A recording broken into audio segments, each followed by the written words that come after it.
Hey Brawlers, I got a special treat for you guys. I'm gonna tell you why Bakugan is awesome.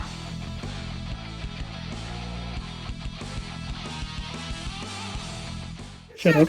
Oh, this is gonna be fun. You good? What? Yeah.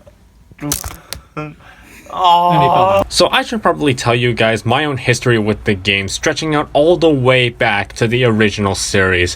When the original Bakugan Brawlers series came out, I admit I wasn't into it that much at first, mainly because at the time I was hardcore balls deep into Yu-Gi-Oh at the time, and also because I thought that it was just another Pokemon.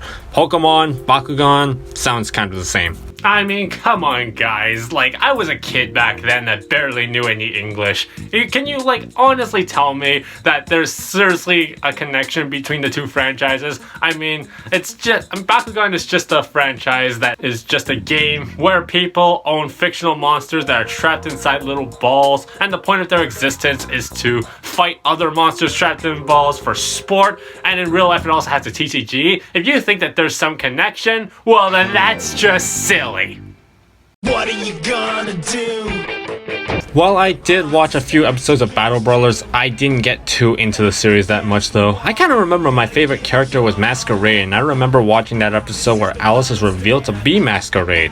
How I ended up getting into the real life game was actually during summer camp. My brother and I were actually coerced by the other kids to try it, even though my brother and I wanted to play Yu-Gi-Oh! However, all the other kids were playing Bakugan, and so me and my brother thought, screw it, let's try it out. So yeah, how I got into the original series of Bakugan, I was pretty much held at gunpoint!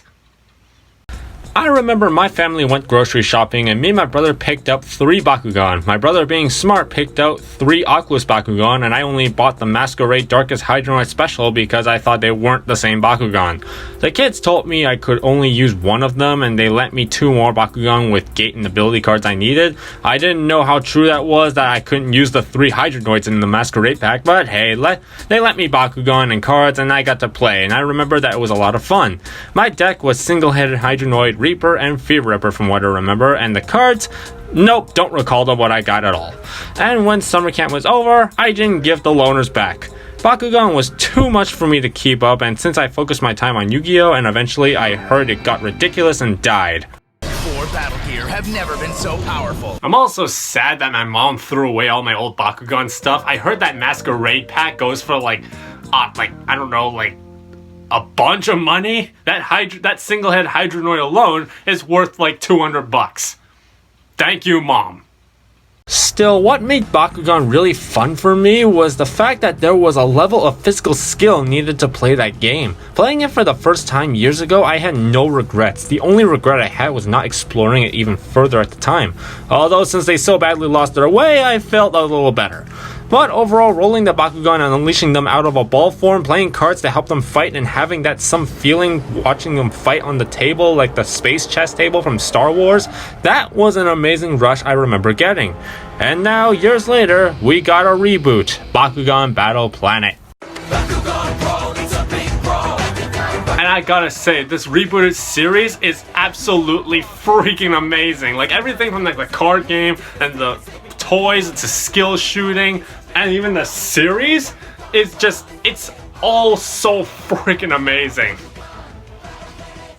I wasn't aware that much about the reboot, but after doing some more research on it and getting more info, I got hooked onto it. I first found out about the reboot from Simo, a Yu-Gi tuber I always watch. Then I found more YouTubers doing Bakugan content. K1mbo was doing Bakugan. He's one of the guys that really inspired me to actually do videos. I found Raging Cajun doing the main card game, part of the reboot.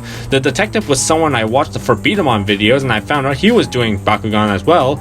And so yeah, I decided I can do this too.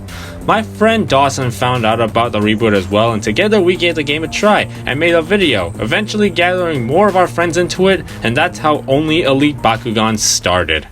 Look at that beard! Look at it! As he zooms into my face. You may have to reposition that. But how exactly do you play this game, and how does it make it fun? The game is like a combination of Magic and Yu-Gi-Oh! And White Schwartz with its own uniqueness. You have a team of 3 Bakugan, all of which must be different. You start the game with 5 cards, each turn draw 1, and you can put a card from your hand face down in your energy zone to pay the cost for using cards later. What I like is that the only limitation to factions is to your deck building and doesn't limit your gameplay. It's just for deck building. For example, if I have a Pyrus, Aurelus, and Chaos Bakugan, I can only have Pyrus, Aurelus, and Chaos cards in my 40 card deck. I don't have to use a Pyrus card on my Pyrus Bakugan, and energy has no restriction unlike Magic and White Schwartz. It's only limited to deck building. So basically just having all the different factions and such, that being Pyrus, Aquas, Ventus, Chaos, Darkus, and Aurelus, all of them just adding so much to the table, as well as having like all the different elements and kind of abilities for each of the factions, as well as there being so many different Bakugan. Like we got what, like 400, at least 400 Bakugan that have been created for this reboot even at this stage, and then so many different gimmicks for all the cards and such, and it can make it where even like some of the Bakugan that aren't seen as being the most powerful can honestly be really, really strong. And you know, that being a part of even the gimmicks of like rolling the Bakugan, you don't open, it switches up everything for that turn. So that being one thing that's really, really sick, and those are just some of the things I really, really love about Bakugan. Turns in Bakugan are taken simultaneously. After energizing, both players choose a Bakugan and roll them onto the field at the same time. Both players re-roll if they both miss. If one player opened on the roll, you skip to the victor step. If both players open, then it's time to brawl. Both players compare beat power, add any numbers from the chords that they picked any up, special abilities and cards. Highest beat power wins unless someone plays a card that changes the win condition to highest damage. The losing Bakugan puts the Baku core back onto the field and closes back up. The winning Bakugan keeps the core it picks up and returns still open. And the winning Bakugan then deals damage to the opposing player based on its damage rating, as well as any special abilities and cards added. If all 3 Bakugan become open, then it becomes a team attack. Add all 3 Bakugan damage rating together and then close them all back up, returning the cores back to the field. When a player is dealt damage, they mill that many cards from the top of their deck, and if you lose all of your cards plus 1 additional damage, you lose the game. So your deck is literally your life in this game. However, damage can be stopped by these sideways cards called flip cards, and a lot of them have the effect stop, and depending on the conditions, it can help save you from fatality. You can help your Bakugan in battle by using ability cards that can affect yours or your opponent's Bakugan, like giving them additional beat power or damage. To use these cards, you turn the energy sideways to show they've been used, and play it, and it goes to the graveyard. Hero cards stay in play, and flip cards, if you draw them, you can't play them, so best to use them for either discard fodder or energy. These are also Bakugear cards, which work like action cards, but they are equipped to your Bakugan and gives bonus permanently until they've been destroyed. You can only have one Bakugear attached to a Bakugan at a time, unless that Bakugear card has the dual wielding symbol. Otherwise, if you want to play another Bakugear on a Bakugan that has a gear attached, you have to chuck one of them to the grave. Bakugear are excellent, and I love the thought of giving my terrifying Hydra Beast a gun. It's too big for him. Oh yeah, then there are also these awesome cards called Evo cards that make your Bakugan more bigger. After paying the energy cost, you place the Evo on top of your Bakugan's character card that it goes with, and it stays on for the rest of the game until it's been destroyed. And then there are Fusion Bakugan. Fusion Bakugan start off on their character cards depicting 2 Bakugan, and you pay the energy cost stated to fuse them by turning the character card over for the rest of the battle. Turning the card over could get pretty annoying if you're using double sleeves. Also, even the fusions, man, like the fusion forms and such, and how the gimmicks for the fusions are really, really working. I absolutely love what they're doing. And even the fusions themselves switching up things. They might not have the craziest beat power or such, which I know some people notice, but also fusion cores, which just like in the show, how the cores make it where Bakugan can fuse. In real life, you have fusion cores that are more powerful than a standard core, but only work for fusion Bakugan, which is really cool and diversifies the game that much more with all these Bakugan that are already getting Evos and such, and like certain cards being big parts of the meta and such. Even adding the fusions and such is really, really awesome, man. And just seeing how that's in itself switching up things so much with the game. I can't wait to see what Spin Master has planned for the rest of the fusions for the season. Can't wait to see what they have for fusion season, like future seasons, and also just what gimmicks they have planned in the future that we haven't even seen yet. I talked about the basics of the game, and unless you want me to tell you about the more advanced stuff like Shadow Strike, Frost Strike, player priority, chaining, and ratios, that's all I'm going to tell you for now. The game is a really good mix of skill and strategy that's really dependent on you being able to roll your Bakugan and getting them to open, which really encourages practice. Basically a classical case of easy to learn, hard to master.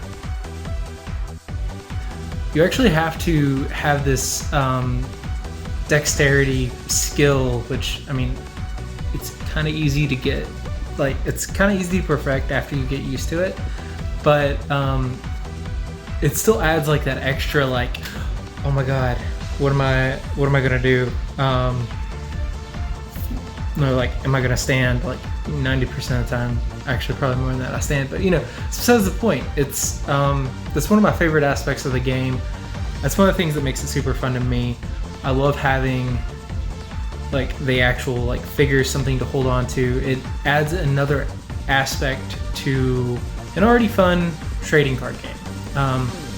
Which I would like to see more games do something like that. The core overall gameplay of this game is amazing though. I really enjoy the mechanic of incorporating toys with the trading card game. It's just an absolute fascination to me. And of course, Hydronoid has to be on my team. I cannot make a team without Hydronoid. Booster packs are also available to purchase that comes with 10 cards per pack, and one of those cards is guaranteed a holo hex card in any rarity. This gives you the opportunity to make your entire deck very shiny, or if you like, you can just collect all of them in hex form and make your trait binders super sexy. Now regarding the booster packs, this actually segues into my next part, and I really do have to be fair here. Yeah, this game's main problem, which is distribution. Bakugan currently, as of the time of this video going live, has 4 available sets: Battle Brawlers, Resurgence, Age of Aurelus, and Armored Elite, with Fusion Force and Shields of Astroya coming soon. The main problem though is that the availability of these sets are so scarce outside of America. I myself live in Canada and we never got Resurgence, Age of Aurelus, or Armored Elite. Some other countries like Australia and the UK did get Resurgence and Age of Aurelus, and some countries didn't even get any card sets at all. Combined with the lack of actual organized play and no actual release dates, stuff that should be #1 rule in the TCG handbook by the way, these are what is truly keeping Bakugan from reaching its full potential. If your card game doesn't have release dates that can be honored, it only makes people with newer cards have an unfair advantage and discourage people from having a reason to follow and keep up with your game. I've said it time and time again, but a solution that I can offer to you guys is just set up a separate division and website so that people can order directly from you. With the power of the internet exploding as much as it is, isn't it better for you guys to just take advantage of that and just go direct to consumer instead of worrying about retailers like Walmart and Target breaking release dates? It honestly really astounds me that the rebooted series remained alive for almost 2 years now despite these recurring problems. This really only shows me that the game is really only staying alive because of the power we have as a community. If Spin Master can take advantage of that and really solve all these issues, this game could thrive beyond expectations.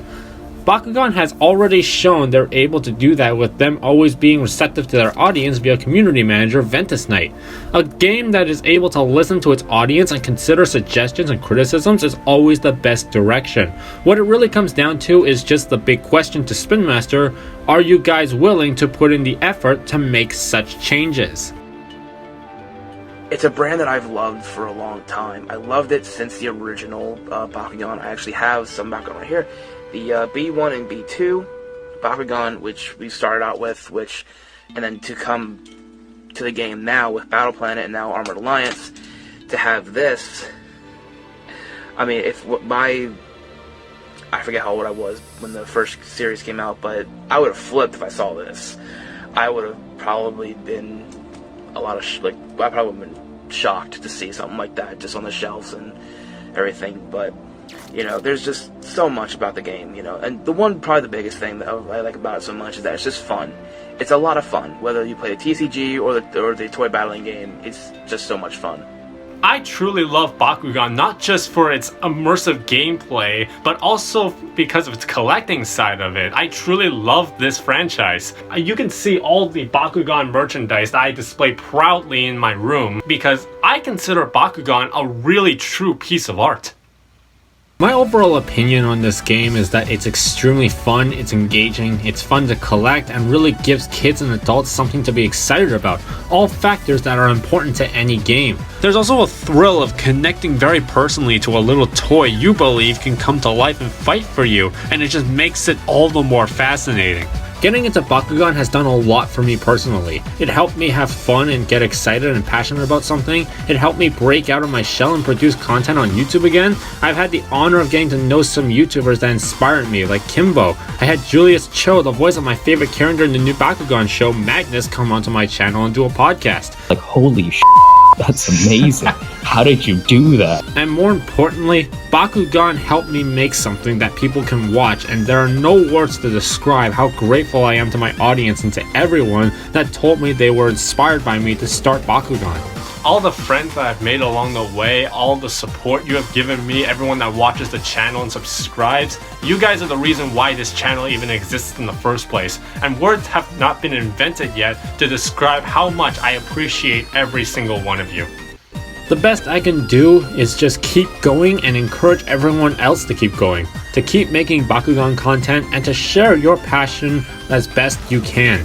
And Spin Master, if you are watching, keep listening to your community, keep improving this product, and at least consider any suggestions we may have.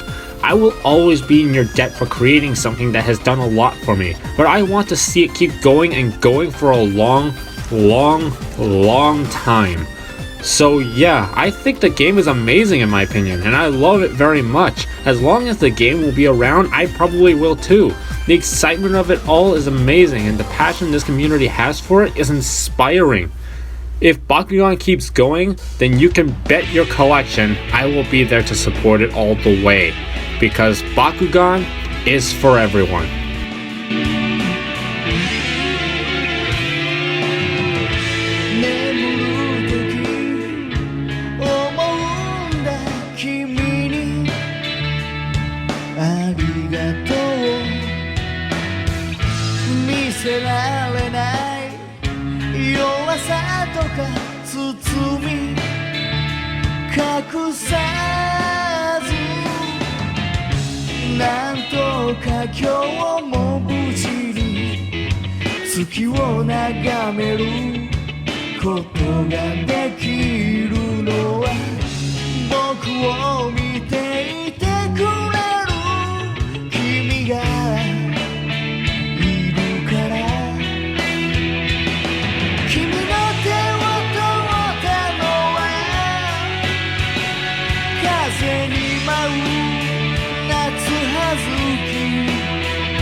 Kokoro wa mitasareteru